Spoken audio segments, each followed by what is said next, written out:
अस्सलाम वालेकुम। गुज़ारिश है कि आज एक मामला आया था कि वादा माफ़ गवाह और सुल्तानी गवाह के हवाले से, तो मैंने कहा आप तक भी शेयर करूँ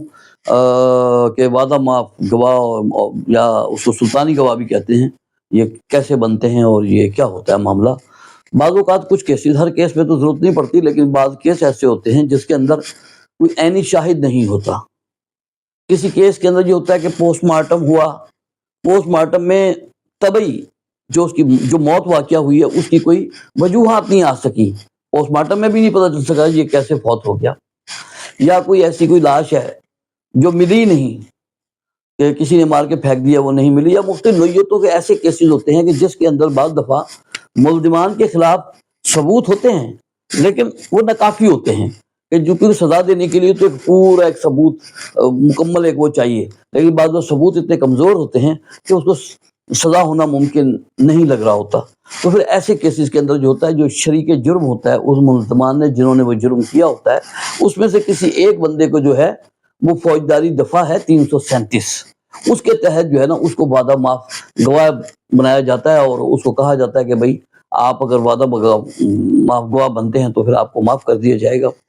तो फिर इस तरह वो जो शरीके जुर्म बंदा होता है वो फिर बाकायदा जो वादा माफ़ गवाह बन जाता है, जिसे हम सुल्तानी गवाह भी कहते हैं। जब वो बन जाता है तो बनने के बाद फिर उसका 164 का ज़ाब्ता फौजदारी के तहत एक मजिस्ट्रेट के पास एक बयान होता है, जिसके अंदर वो तमाम चीज़ों को बयान करता है। ये एक जज के सामने समझो उसका बयान हो जाता है और वो शरीके जुर्म जो है, जो वादा माफ़ गवाह बन रहा है, वो मुल्ज़िम से गवाह की शक्ल इख्तियार कर लेता है। अब वो मुकदमे का गवाह बन जाता है और उसका जो नाम है वो मुकदमे की जो गवाहान की फहरिस्त होती है उसमें उसका नाम शामिल हो जाता है। और उसके बाद फिर वो जब शातें शुरू होती हैं, मुकदमा चलता है, तो वो फिर अपने साथी जो शरीके जुर्म थे उसके, तो वो उनके खिलाफ फिर वो शहादत देता है अदालत के अंदर। तो ये वादा माफ़ गवाह कहलाते हैं या सुल्तानी गवाह। और दूसरा ये है कि अगर दौरान मुकदमा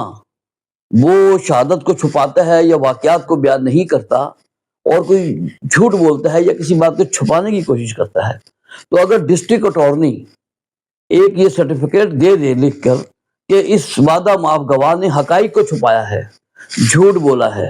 या इसने ऐसी कोशिश की है, तो फिर उसका जो वादा माफ़ी का वो जो उसके साथ एक मुआहदा होता है वो मनसूख हो जाता है और उसके बाद वो फिर गवाह से दोबारा मुल्ज़िम की शक्ल में आ जाता है और फिर उसके खिलाफ जो है दोबारा पूरा मुकदमा जो है बिल्कुल इसी तरह चलाया जाएगा जैसे दूसरे शरीक मुल्ज़िमान के साथ चलता है, तो उसको फिर बाकायदा उसके खिलाफ केस चलाया जाएगा। तो ये एक सुल्तानी गवाह होते हैं। तो ये थोड़ी सी एक मालूमात थी जो मैंने आप तक पहुँचाई। अस्सलाम वालेकुम।